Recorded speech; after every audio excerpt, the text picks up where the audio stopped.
What's going on? Welcome to Totally Blitz Podcast. We're back to cover UFC 308 Topuria versus Holloway. We got the title on the line. We got a stacked main card, stacked prelims. We're going to talk about the card. We got a lot of fights to break down. But as always, go down and like and subscribe. Comment your picks, your parlays, your bets. I'm 1/3 of the people on your screen right now. Paul, Pickle, Winham, Concha, and I'm joined with You already know, man. It's that boy Kev Waterboy, boy, aka the Dumpy boy, aka the motherfucker that got some free day shot chicken today. That shit hit. Shout out Drizzy. Nigga not like us. Too much Southpaw unboxing, aka Gator. I'm crossing over for the UFC episode. Yeah, if y'all don't know, that boy Gator personally hit me up to make sure he was here for this one. He has some personal agendas he needs to push today. I don't push agenda because agenda can't. I don't push agendas because I push things that are backed by facts. Thanks, like we got. We're gonna find out. We're gonna see today what side everyone. Because like honestly, the main card is stacked. It has a whole bunch of name value, but like if you're a betting man, you're looking at the odds. You're like, yeah, these are a lot of like lopsided odds on a lot of these fights. So if you're feeling some dog, especially on this card, like probably gonna pay out pretty fucking well if you're rocking with some dogs this weekend. That's Yeah, man. Like hypothetically, what would be the first fight you would like want to like start off? Because let's say let's say you don't want to start off at like the bottom because you might not be a fan of Carlos Leal, but KK is. KK is a fan of Carlos Leal. I fuck with Renat. Whatever his last name is, because I definitely saw him. Are you picking him because he's hard to say? Nah, I'm trying to see what fight did we watch him. Was it that Kevin Lee fight? Definitely saw that Kevin Lee fight, and he fought on the Whittaker. I watched a few of his fights. The Kevin Lee fight was Kevin Lee's return to the UFC, and they put him up against a fucking Renat Fakhdinov is like all wrestler, like fucking Russian wrestler, stereotypical guy, shoots 4 to 5 takedowns a fight, and he gets them, and he's gonna ground maul you. And honestly, I don't know much about the other guy. Other guys making his UFC debut, Carlos Leal, PFL former fighter, LFA fighter. So he's been around a couple of MMA organizations. The odds are telling you this should be at least a decent fight. But I mean, this is a huge step up going from PFL LFA to go right into Renat Fakhdinov, who is on like other than that draw that he had, I think last year, motherfucker hasn't lost a fight since 2013. So like, Yeah, this is kind of crazy. I'd look at I think this fight is interesting because I don't think this originally was the fight to start everything off. I think this fight got moved up, and this is the fight they were talking about at the press conference. And Dana was like, "Oh, we have high expectations for this fight." So if this is the fight they were talking about, I think this shit's a setup. Dana don't like PFL getting some shine right now because of Francis and them boys. So he's like, they sent somebody over, we finna kill him. yeah, honestly, I think this would be the first leg of a lot of people's parlays. Mine is 235. Honestly, even if you're a little worried about who's gonna win, I don't know much about Leo, but I'm willing to bet this fight goes to decision just because we're not Falkinov's like ground and pound mentality of decisions. Like unless you catch them in a submission, I don't think any one of these guys is gonna get a finish. But I'm gonna rock with the motherfucker. I know who Renat Fakhdinov is. So I'm gonna rock with the guy I know. I mean, I'm going Yeah, rock too. I do think he's gonna get a stoppage. You know, and like you gotta understand, like once he picks up the pace in the second round, because he really likes those low punches and high kicks. You know, once he starts picking up the pace and gets the takedown, I think he could, smash him on the ground. And it's up to Leo to take it. You know.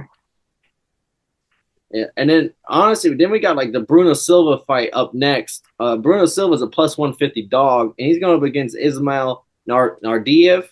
And Ismail is also making his UFC debut, coming over from the Brave CF fighting promotion. He went all the way up to the challenger fight. He lost the championship fight. then came back, won his next fight, and then he got the call up to come to the big leagues, as some people would say in the UFC. I'm kind of shocked that Bruno Silva is an underdog in this fight at plus 150. I do know he's the older man. He's 35. Ismail's 28, so maybe they thinking the young guy's going to come in and do some work. Bruno's also 1-4 in his last 5 fights. He lost to Chris Weidman, and Weidman's like second fight back. Shara Megadov, who's also on this card, and then he got submitted by Brandon Allen. Like, these are not bad losses. Maybe the Weidman loss was. It's hard to tell what to expect from Bruno Silva, though. So, I mean, I'm going to rock with him as the dog. Again, this is more because I know more of him and I know what to expect from him than I do this young, new talent coming to the UFC. But maybe Dan is setting something up where, like, yeah, Bruno's a toy that has lost all, like, the toy that no longer, like, the kid wants to play with. Time to bring in the new toy to, like do some work. I could see that happening, but I'm going to rock with the old vet here, especially as a dog. Yeah, I don't remember if this is the fight that got moved. I don't know what the fuck Dana means when he says move up. Did you move the motherfucker up earlier, or did you move him up later in the card, but up in like the match spots? Like, you feel me? Mm-hmm. So I'm like, I don't know, because this originally was a fight to start the card. I'm gonna take the new guy, Ismail, blah blah blah, because we're on his side of town right now. But it's almost a pick 'em, minus 180 plus 150. Expecting this bitch to be close. Yeah, I'm going Israel, you know what I'm saying? He's won championships in, you know, his youth wrestling career, you know, and he has a large pedigree, and I think he's gonna ride on him. Oh yeah. But before we get any deeper in this motherfucker, did you guys watch his press conference? I watched some. I missed it. It was fun. It was too early. They usually do it at nighttime, so it was. I watched it a couple hours before we got on. This was fun. That was a fun. I can tell Dana White had fun. Motherfucker, there was a motherfucker that literally asked, "Hey, can I come shake your hand?" And he was like, "Bring him up, fuck it." All right, Dana White was lit. There's a motherfucker that's in contract. I saw. Yeah, he was like, "Nah, I don't know if he gave him a contract, but he told his ass, bro, just say he was 9-0. He wanted a shot." He was like, "What the fuck was he going out there in the contender series?" And he was like, "Man, fuck it, come on, talk to blah blah blah," and pointing him out. So it was a fun time, and like you could tell Max Holloway is like locked in. He's in this bitch saying, "Yo, I cannot let this young ass nigga get in my head with all this shit talking blah blah blah." So there was a point in time where Ilia was doing too much, and Max was like, "Bro, let me speak like a grown man." Like Jim was like little boy in his ass. I don't know how much that works against like an all around troll like Ilia, but like it was a good fucking press conference. And there was like 50 niggas on that bitch. How you feeling, Max? I do like that. I didn't see the one-on-one conversations with Matt. I just seen Max. I just seen Ilia just was talking that shit. Like he said, it's a shame that they call Max Holloway the best boxer in MMA right now in the UFC. Yeah, Ilia. They haven't said that before COVID happened. He's talking cash cold crazy right now. And have you guys seen like that's just the press conference. Just when you have a chance, go double back on that. It was fun. I'm not going to say that it was crazy trash talk, but it was definitely a fun one. And Ilia was talking exactly how you would expect Ilia to. Yeah, no, that's the one thing. I did see the Holloway Ilia clips. I saw certain ones. The only thing that kind of made me annoyed was like Ilia would talk and Max would let him talk. And then I feel like when Max was trying to like rebuttal, that boy Ilia just kept trying to talk over him. I was like, bro, like, fuck, I know it's a presser. Like, I'm supposed to go back and forth, but like, I just want to hear my boy Max say something. Like, let my boy speak without having to speak over him real quick. And that's why he had the little boy his ass. He was like, "Let me speak like an adult. I let you talk, mother trucker. So now it's my turn." I was like, "Damn, this nigga little boy." I did see some clips. I saw, but I didn't really tune in like how I did in the past. But like this one, I forgot it was also in Abu Dhabi or wherever. I know it's over there. I forgot that was the case too. If I knew that, I probably would have tuned in a little bit more. I thought this was in like Vegas, like a normal stand up like presser. But we in the big leagues now, man. Yeah, we in the big leagues. I ain't gonna lie, this is the real deal. You guys will hear some funny ass shit. Y'all know how I be watching the fights at Big Busters, right? So as president of the club, I'm like, yo, let's just do 2 birds with 1 stone. We'll get to Dave & Buster's early so we can watch the fights. and have a game night. So I set up an entire game night. Everybody gets a Dave & Buster's at 8:30 type shit, right? And I found out later that the fucking card was at 2 p.m. So I'm like, fuck. Yeah. Now I've changed up the plans.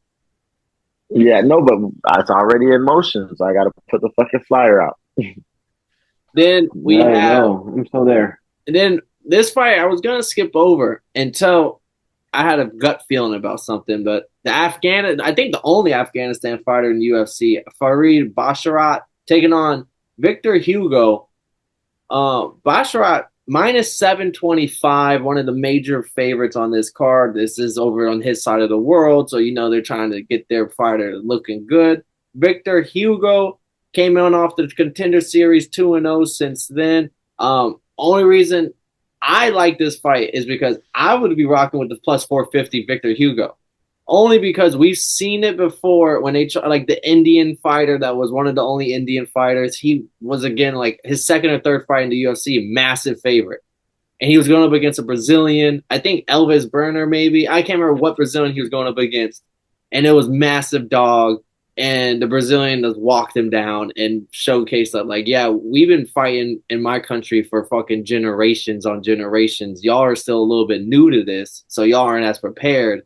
And I'm not saying that's exactly what's going to happen, but at minus 725 for plus 450, I think I would like the dog here just because this could be a closer fight than whatever it could be. Like Afghanistan, Pakistan, all the stands, India, all those countries are just now getting into the fight game. Their fighters are not as polished. So I just don't respect minus 725 odds for that guy.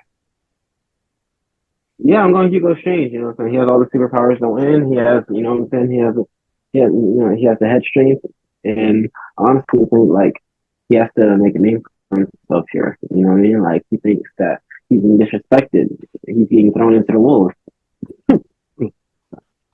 I respect it, and I love my Brazilians, but I got Farid Basharat because I'm pretty sure I watched his last fight and he impressed me. I don't think he's fought anybody crazy, though. Anytime I've seen his fight history, I don't think I've ever seen a name that I actually knew.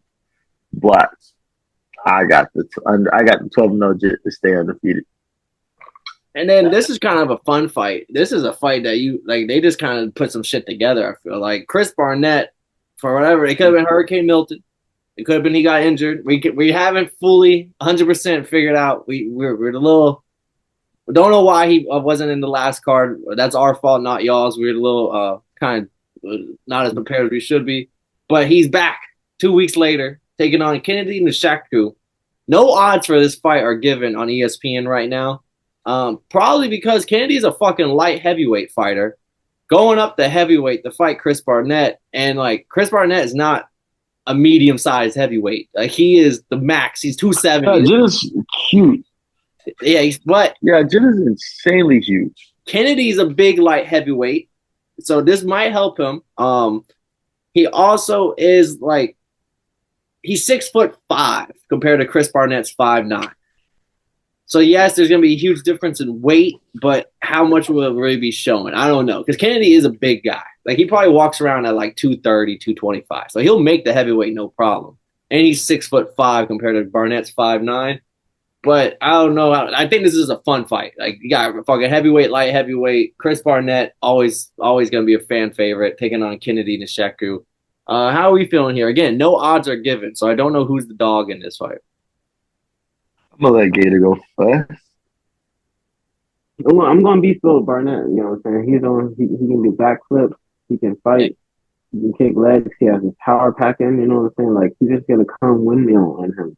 You know what I'm saying? And, you know what I'm saying? There's people hating on this fight. If you hate this fight, you just hate fun, to be honest with you. And this is a fun fight. You know what I'm saying? Chris Barnett, that one time he did like this like cartwheel KO thing. It was crazy. I like this Barnett. Yeah. And Barnett's from Tampa area too, I believe. He lives in Tampa, right? Yeah. His residency. Yeah. I'm just the devil's advocate today, man. I like the African Savage. I think it was funny because I was literally explaining UFC 1 to somebody today, and I was explaining how the first match was this white guy that was probably like 180 something pounds versus a sumo wrestler, and he kicked his fucking teeth out. So I think this. I thought I was tripping when I saw this fight. I was like, I don't remember him being a skinny nigga. Like I think he was like fat and sloppy last time I checked. And he can crack for sure. Like he's an athlete for sure. I just got I got Kennedy. I think he's coming in. I think he's gonna throw hands like a mother trucker. And he has the right advantages in the right places. Like he is like I like the way he matches up against Chris Barnett. Yeah, I'm a co-sign the Kennedy pick also just because the reach, this age, like he's younger fighter, he got the reach advantage, southpaw, and motherfucker, he can crack. He's a big light heavyweight, so I'm not saying his power is going to fully translate, but I'm just saying he's going to have this a good amount of power to be able to compare with Barnett. My only fear is that like he has been chin checked a couple times, and he hasn't been knocked out, but he's been very like wobbly on the feet. Maybe it was because he had to cut weight to go to 205. Who knows? But that was on it. Like if Chris Barnett lands a good shot, how's Kennedy going to hold up to it at going up a weight class? That will be the question mark. But I will be rocking with the African Savage as well. Then, did y'all want to talk these next two fights? They're not bad fights. I mean, decent name. No. I know Avis and Bruno, but I'm not really stressing those fights. I think my dog Jeff Neal. Oh, yeah, I was yeah, like, that's fine. Let's skip they're the not Jeff bad Neal fights. Like if they're not like, don't walk away during the prelims during those fights. There's gonna be some good fights. Don't get me wrong. But we're here for the RDA versus Jeff Neal fight. A couple slots up. Don't tell KK this, but this is my second favorite fight in the card. Oh, really? Yeah, it is. I ain't gonna lie. This fight right here is hard. I'm on his ass. This nigga said the Texas Roadhouse serves. No, I'm playing. Well, odds wise, odds are gonna tell you Jeff Neal should win this fight. Minus 290. The RDA's plus 235. But we all know really RDA's ageless wonder. He hasn't looked good in his last two fights. Vicente Luque beat him, and when we all thought Luque was kind of toast. And then he lost to Gamrot. Not that bad of a loss because, Gamrot's a guy and all. But Jeff Neal, on the other hand, also coming off two losses. Ian Machado Gary, Shavkat Rakhmonov. So both need to get on the win column. Someone will. You got both southpaw versus southpaw. So Jeff Neal's a little advantage with his left hook. Probably isn't going to be there like it is against his orthodox opponents. But it is also like art. I don't know how to break down this fight. I don't know. I'm gonna be honest. I can't. I'm gonna let y'all take it over here. I mean, Jeff Neal's gonna do his thing. I feel like RDA has held it down. He showed that he can. His skills were so complete that he can stay in the fight. But these are close fights. I mean, Jeff Neal got submitted in like the last minute of the last round against Shavkat, but he was catching him. It was. And then in the Ian Gary fight, it's not like he got bitched. He lost unanimously. But it's not like he got bitched in that motherfucker. So there's no such thing as there's no such thing as MMA math, but he beat the shit out of Luque versus RDA Luque. It ain't go the way we want. It was a close fight though. I thought RDA probably had enough to sway a couple judges. But that boy took the L. No such thing as MMA math, but Jeff Neal is showing that stylistically he's coming in this bitch to box him the fuck up. Strike. Yeah, he's coming in to crack some shit. Yeah, bro. I'm telling you, Jeff Neal, bro, dude, like this dude is insane, man. Like, bro, like that tail power, the security guard thing he has going on. It's crazy, bro. Like he's really gonna like RDA his jiu-jitsu expired. Let's be honest with you, it doesn't work anymore. It expired. It's gone. That's crazy. He said that should expire. I didn't know that should expire. Like a license type shit. He forgot to renew it. I mean, he's not good at it anymore. He's not good at it anymore. So obviously, yeah, it's gone bad. It's gone to waste. It's no use anymore. There's nothing he can do. He's not a good fighter. Nothing. He's not really at anything anymore. He's been watched for a couple years, but. Yeah, okay, you didn't need to like. This is a throwaway. I He's understand we got throwaway Jeff Neal, fighter. but you ain't need to do my dog like that. I fuck with RDA. Man, RDA is up, man. Screw him. You said RDA is the op. You put RDA in a pack? He's gonna get put in impact this weekend. It's I'm over not for gonna RDA, lie. No man. Like way. Retire. when you look at You're done with the RDA's 90s. last, like when you zoom out, like going back to like 2019, it's like he runs into Leon Edwards. He's gonna lose. Then he gets like Moicano and Paul Felder, beats both of those guys, and then he goes into Rafael Fiziev, gets knocked out. Then he gets Brian Barberena, a fight he should win. He gets submitted. Then Luke and Gamrot 50-50 fights. Well, not Gamrot. Gamrot's a fight he should have lost, and he lost. But like anytime it was like that next caliber of opponent, I felt like I'm seeing a trend of him losing. And then he kind of builds his name back up by fighting the Moicanos and Barberenas of the world. And then we get stuck on a fight like this, and we're like, hey, wait. But I almost picked RDA, but listening to y'all, and like, y'all are right. Like, RDA's time is kind of up. Like, Jeff Neal's got crazy power, too. And Jeff Neal was in close fights in his last fight. So I do gotta agree with all y'all's points, and y'all swayed me. So I'm gonna join the Jeff Neal train with y'all. I never once said RDA was washed up. I think I agree with. Like, I don't know where this RDA slander coming from. Like, No, he's washed. I was Gator. I do also I remember when he lost the Vicente Luque fight after Luque was coming off a brain hemorrhage. I said I was never ever gonna pick RDA ever again. So I gotta stick with my guns here. No, it's fine. But before we get into the next set of fights, because I don't know who those next dudes is, but you know my dog One Eye Shark is in this bit. I thought Saeed, the Megamedov was fighting on this card. They took him off. They may have did. I haven't, like I said, I haven't been super in tune with this card. Not Shah was in this card. No, not Shara, Saeed. Khabib's brother, cousin. This Saeed Nurmagomedov. Somebody, they must have ate him. But did y'all watch the countdown? Really? I think. Are you sure? Bruh, this nigga Ilia does all his training at home. It was Saeed versus Daniel Santos bantamweight, and Daniel Santos pulled out the fight yesterday. Smart man. But Ilia's house is crazy. Like, it looked like he got the belt and he put 100% of the fight cash into his crib. He got the crib, he got the regeneration tank, he got the setup. He says he does all his training at the house. And I'm like, yo, this nigga is really different. It's because he's not an American UFC athlete. He's a Spaniard. Like, other countries respect that title so much more than like America. Like, when he was going to fight Volkanovski, he was on the biggest Spanish podcast in the world, like the Joe Rogan type of podcast for Spaniards. And when he was on talk show hosts over in Spain, all doing the whole media circuit, like on like their equivalent of like the Today Show and shit. Like, he was in the Barcelona, which is like the most followed, or Real Madrid, the most followed sports team in like the world, was posting him on his Instagrams and social media accounts. Like, other countries fuck with, oh, you're the best fighter in the world at your weight class. Yeah, you're a fucking hero to our country. Whereas like America, it's like, yeah, here's your 50K show and here's your 50K win.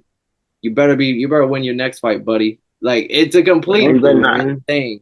Motion. And you bet not ask for health insurance, nigga. Yeah, like, he probably got so much money off of endorsements and shit over in Spain. You know, like D Wade with his Chinese sneaker. Like, people have always made fun of it. It's like, bro, China's paying billions to D Wade for them sneakers. Like it was one of those things. Like, over here, it's like, oh, Topuria, the champion. Yeah, he's a cool guy. Over in Spain, they're like, he might be the fucking Ali walking around Spain right now. Because who else could you name any other Spaniard fighter? Like, in any other like fucking promotion that's like anything, like that motherfucker is walking around like he Tupac in the 90s. No, I can't tell you no Spaniard athletes besides the Olympics. Yeah, like, and like that's why, like, he probably made that money. He probably got more money outside of the UFC than he does inside the UFC. Way more.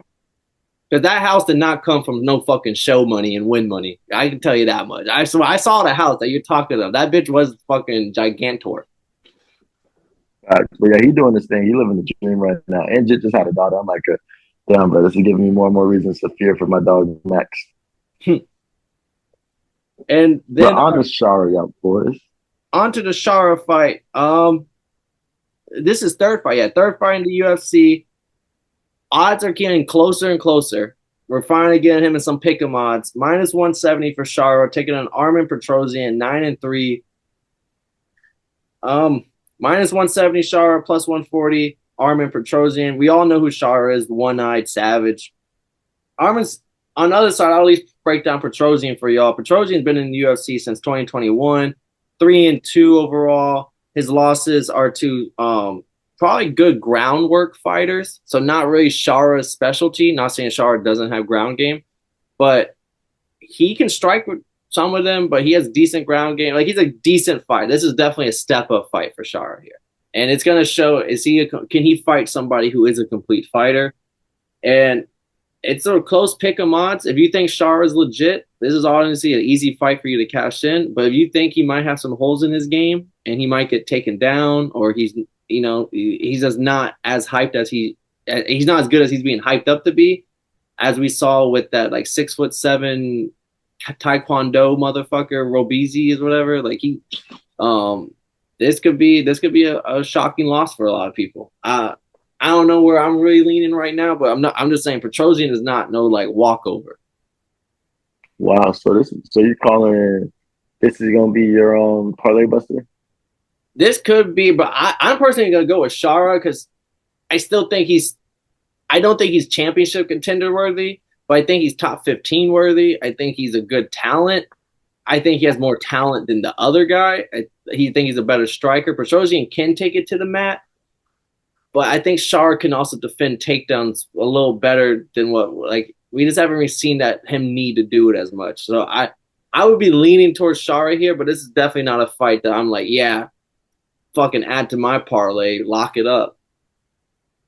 What about you, Gator? I'm not sure. I think it's a pretty easy win. And they have, he has to perform in front of his people, so they give him a throwaway fight. Yeah, I mean, I think Shara 2 fights ago, it was a close fight, and covering that fight, I kind of like lost hope in, bro. But I remember in his last fight on the Sandhagen, the Sandhagen versus Umar fight, Umar card, he came through and showed a great performance. I can't remember if he got the finish or not. So I'm gonna take Shara to kind of lock in, keep going. But I do think this is his hardest test to date, and I can see Petrosian challenging him and really having him feeling uncomfortable and looking quite nervous and weak during this fight. At points during this fight. And then I forgot to announce we have entered the main card. So 4 fights left, boys. Next one, honestly, I feel like this fight should have been the opener, but I guess they want Shara to have more eyes on him. But Leroy Murphy taking on Dan Ige. Ige plus 235, Murphy minus 290. Murphy's a complete fighter, but he definitely likes to stand and bang. He's a fun fighter. He's honestly he beat Edson Barbosa in his last fight, Josh Galabo, Gabriel Santos. Like, he's had some nice fights coming into the UFC. He's so far 6-1 in the UFC. Dan Ige, classic. You know what he's bringing to the table. You know he's not going to be an easy fight for anybody. You can maybe even make the argument that he was the hardest fight for Diego Lopez to date, because other than Movsar in his debut, but like since then. So yeah, Ige's plus 235, but I will say I don't think this is gonna be a walk in the park for Murphy, because like Ige always brings a good fight. Yeah, definitely. Especially like, what was his last fight on 4 hours notice type shit? Yeah, it was a fill-in for Barbosa. He fought Edson Barbosa, and he won that bitch. Or no, not him. He filled in. He lost it, but it was He fought Diego Lopez. Yeah, and that was the fight that was pretty not close. I'm gonna say that. Lopez. We was expecting Lopez to kind of kill it, and Lopez redeemed himself at USA Noche. But Gator, man, I don't know too much about Lamar Murphy, but anytime I see that Georgian flag, nah, that's not Georgia. What flag that is? He's an English motherfucker. Oh damn, I'm looking. Damn, never mind. I still like the nigga, but damn, I thought he was a black Georgian. No, the Georgians got that extra like indent next to the lines or whatever. Like it's a very close flag. I will say, like when you're looking on like the UFC when it's a little flag next to the name, it's very. Yeah, they're like same colors. Nah, so I mean, I fuck with Dan Ige. I think he's tough, but people have been telling me LeRon Murphy got something for him, and he's looking for the 50 G's. I personally don't know who that is. I'm joking, but I'm going Dan Ige, right? And he gets tough. He was saying any type of hit mistake, bro. You know what I'm saying? He's just too experienced for this other guy. Damn, Kev. It kind of sounds like you might have to split the pick for us because he's going with Ige. I got Murphy. Fuck. Where's Romeo when you need him? Romeo be like, I don't know why you got him. He'll beat the fucker. He's gonna get his ass beat the fuck up. But no, I definitely got I'm a fuck with LeBron Murphy. Why not? Danny Gay's a tough one, but undefeated. Yeah, let's go to Ron Murphy. Let's see what that nigga got. I'm looking at locking on this fight. They use all four of these fights we're talking. This one and the next three, all the favorites are 250 or bigger. So like odds are telling you there's one guy that's better than the other, but that just opens up for a nice underdog somewhere on this card. It could be Ige. You gotta find him. Then we got Megalev Ankalaev minus 390 taking Alexander Rakic. Ankalaev still slighted because he feels like he should be fighting for a title of some sorts, but he's not. He got his win over Johnny Walker, made it look easy. He's taking on Rakic. Rakic, we saw him come back from the broken leg or whatever last year. He got knocked out by Yuri.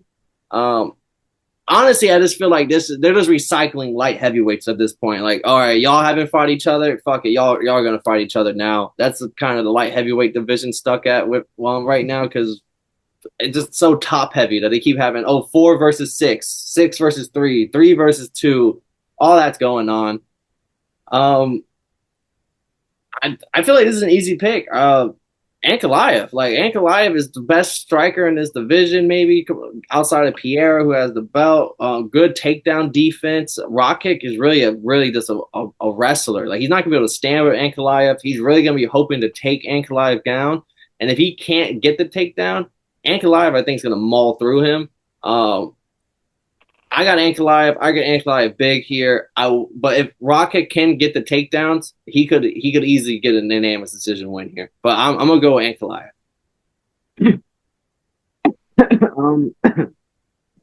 Ankalaev too. You know what I'm saying? He should have been fighting for the title. He got robbed from it, but I think he's gonna show why he should be champion right now. So give me Ankalaev. He got robbed. The nigga didn't take the fight. Against Jan? He did. He got robbed, bro. They should have given it to him, bro. You know it.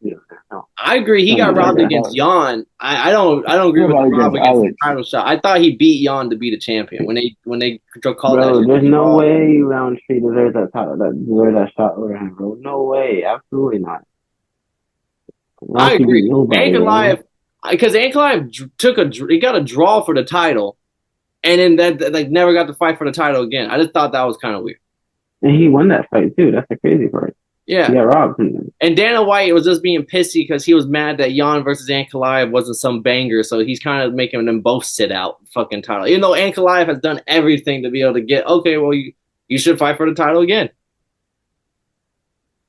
But that's not here or there. We're talking to fight Rakic versus Ankalaev. Kev, you're the only one left with a vote here. How do you feel? I thought I was going to be the only one picking Ankalaev because at the press conference, Rakic sounded quite comfortable thinking he had something up his sleeve. And I remember watching Jan versus Ankalaev and falling asleep because nothing was going down like that. So I thought maybe Rakic could figure out a way to make it boring. But the whole podcast, Ankalaev, y'all boys. All right. And then we got the co-main event. Trying to get up on your seats. Last two fights. Chimaev is minus 250 to Robert Whittaker is plus 205. I will say Robert Whittaker was the boogeyman. Everyone knew Izzy could beat him. But then it kind of like the moment he lost to DDP, I feel like his like aura is kind of gone. Is that just me? Or like I don't know. I can see it. He does. He is a dude that like strings wins along together after losing. Makes you forget about the time he lost, and like anytime he doesn't look vulnerable while he doesn't have the championship when he's fighting non-champions. But yeah, I can see what you mean. It was like the DDP loss, and then it took a minute because that happened like I feel like forever ago. Damn near for all the shit we record. That shit probably was for that shit probably was 6 years ago. No, 66 on one cat year type shit. Yeah. So I can see what you mean by that, and that's a good point. But I think I think his mindset is like, I'm gonna go in and I gotta fight my fight for this fight because he knows he can't get wrestled. So I think the aura that we're seeing now is a very much I know what I'm here. How about you, Gator? I know you're anti Whittaker, aren't you? Yeah. Okay, that's fine. Dude, bro, come on. I'll ask you a different question because I know your answer. Now, it's one because I know me and you agree on this. Is Chimaev actually fighting Saturday? Like, what are the odds on that? Still, is that shit still up in the air? Dude, I'll be honest. I don't think he is. He was looking awful at that press conference. He was looking terrible. He had his head down, like when you're sitting, like when you used to sit in class and like you don't feel too low, you put your head down. That's what he was doing, bro. He was like, no, bro. But if this fight happens, bro, Chimaev is gonna kick his ass. Chimaev is gonna run straight through him, bro. Whittaker has zero chance of winning this fight. This is gonna be one of those like, okay, you gotta retire. I don't care. We're done with the '90s. Get out of here, man. Retire Whittaker. God damn. Retire Whittaker, bro. Like, it's like his fans wish he could win more. Adesanya owned him.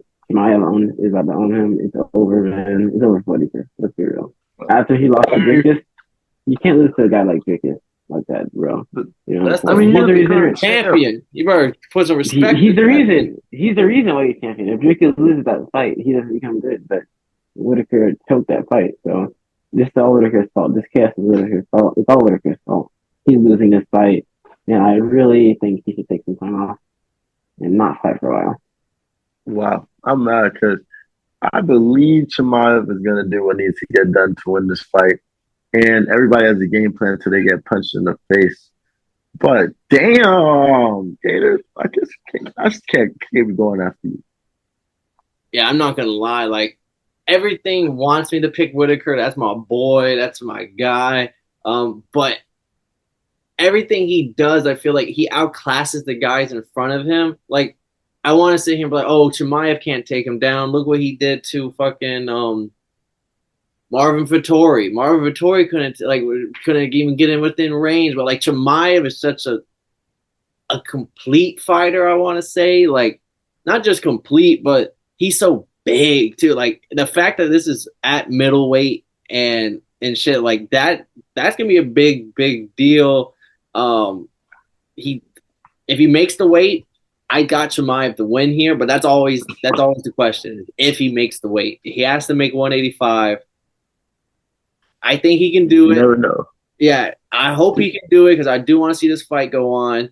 But if he doesn't make the weight and he comes in overweight and shit, he probably still will get the win because Whittaker's still gonna like sack up and take the fight. But that fight won't, that win won't hit the same.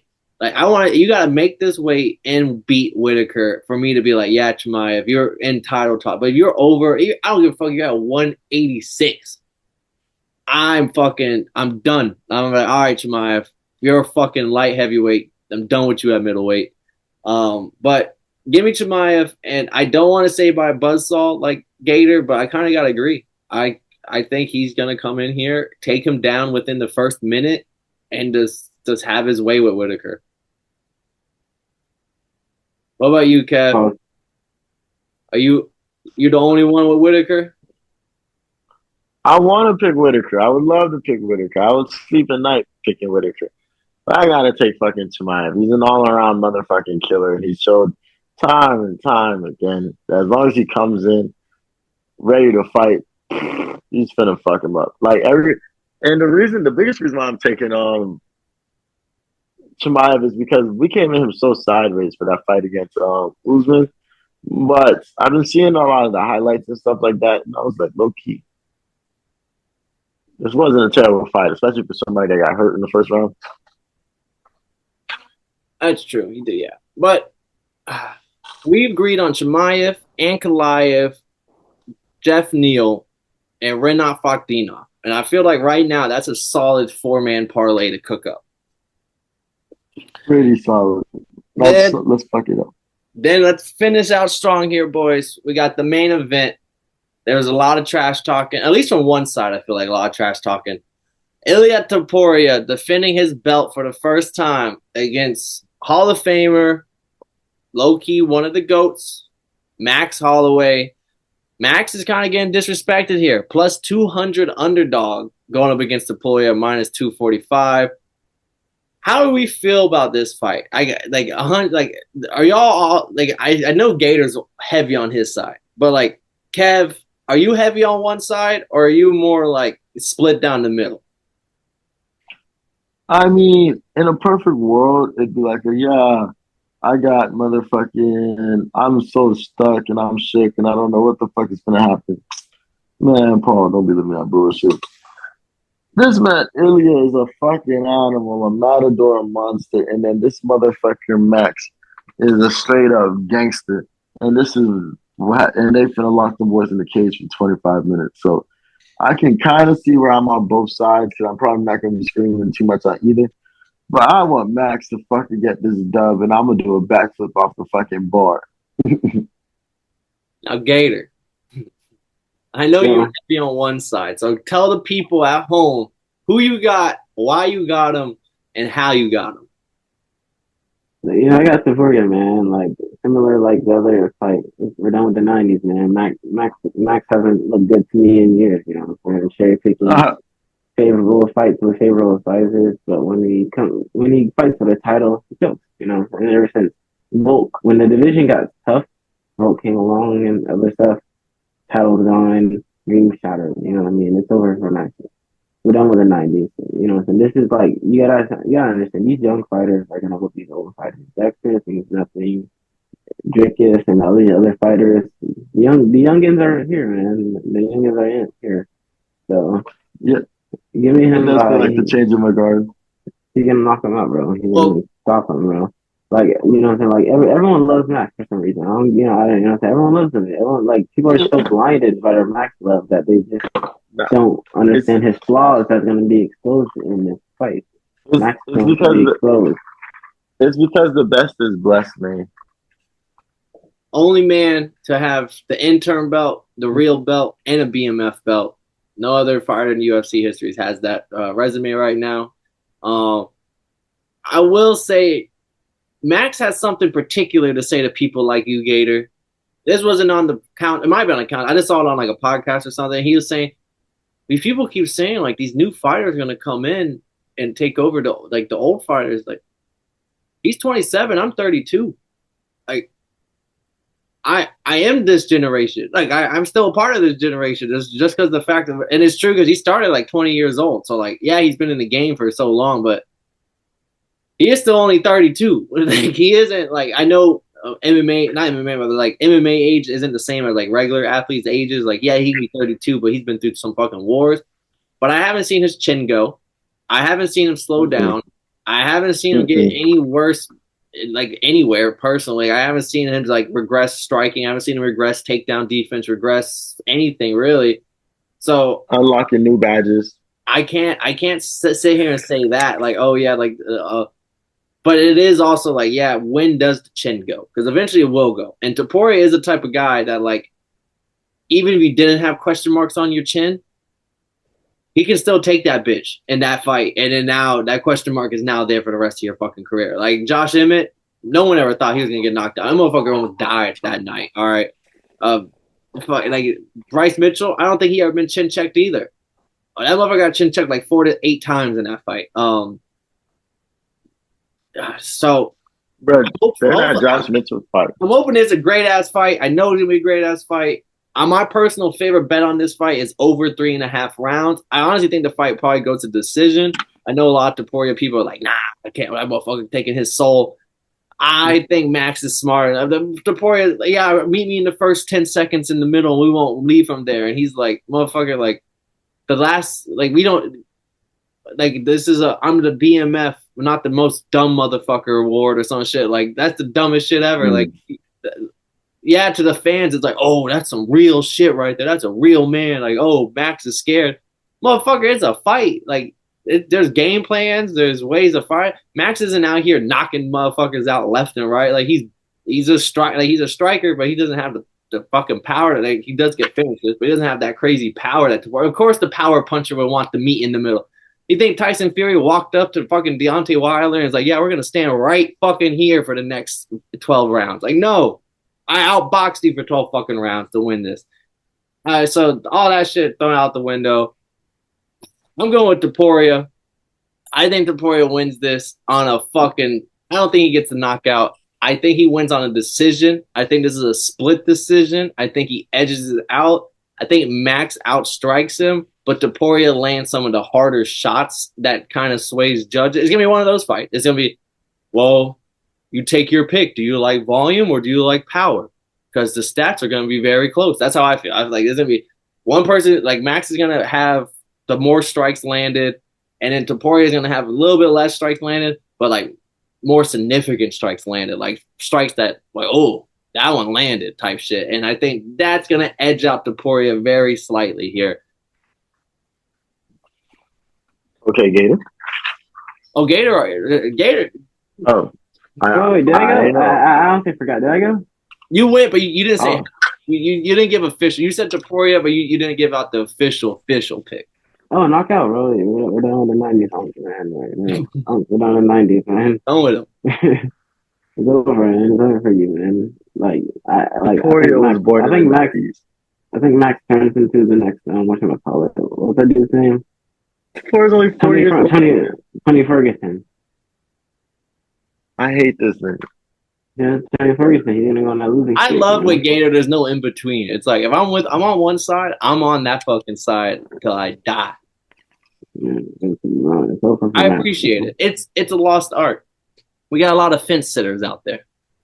Mm-hmm. I don't respect it because everybody knows the best is blessed. I'm taking the Blessed Express, the baddest motherfucker in the motherfucking organization. I wish I had the BMF belt. But yeah, we go on with my dog. I think he's coming in with a game plan. And Ilia is a fucking killer. He's a fucking menace. He's a fucking monster. But we got a bad motherfucker on our side. I appreciate it, Kevin. I wanted to be the one to pick Max. I did, but I just couldn't do it. I was like, Gator was right about one thing. There are a lot of fans out there blinded by the Max fandom. That they're not taking everything into account. Man, I mean, it's winning and losing at the end of the day. But the shit that I've seen this motherfucker do, and the amount of respect I have for him as an all-around fighter in his career, you don't got to do nothing more for me, man. You get this championship right here, I might have to start taking Khabib out the motherfucking top 5 list. Well, shit, boys. We'll be back for the recap because there's gonna be a lot of questions like whether if Max wins, who is it a rematch? Is it this guy? Is it Volk again? Is all those? If Topuria wins, this and that. Rematch in Spain, Real Madrid, or in Barcelona. Fuck them. See, but if Max wins, I feel like I wouldn't want that. But Max is a gangster. Max was like, yeah, that's where you want to fight. Well, fuck it, we'll fight there. Let's go. You seen what he did to Jose Aldo in Rio? That's true. It's gonna be a good ass card. I'm happy we sat here, broke it down. I'm upset Romeo wasn't here, but Romeo, if y'all don't know, Romeo was back into the training and his ass was worked. He said yesterday, and he knew today was gonna be an early rest day. That boy said I'm sore and weak. I was like, this ain't no more. But I appreciate Gator. Appreciate you, Kev, hopping on. We broke down UFC 308. It's going down. I don't even know what is it, across the desert. Can't even say across the pond. But I appreciate everybody. Again, go down and like and subscribe. Comment who y'all got because there's a lot of bangers on this card. Let's hear your parlays because we're cooking up something here. As always, I'm Paul. Pick 'em, win 'em. Join with Kevin, Waterboy Savoy, and Southpaw Run Boxing. Everyone knows him as Gator. And if y'all didn't know, now y'all know, motherfuckers.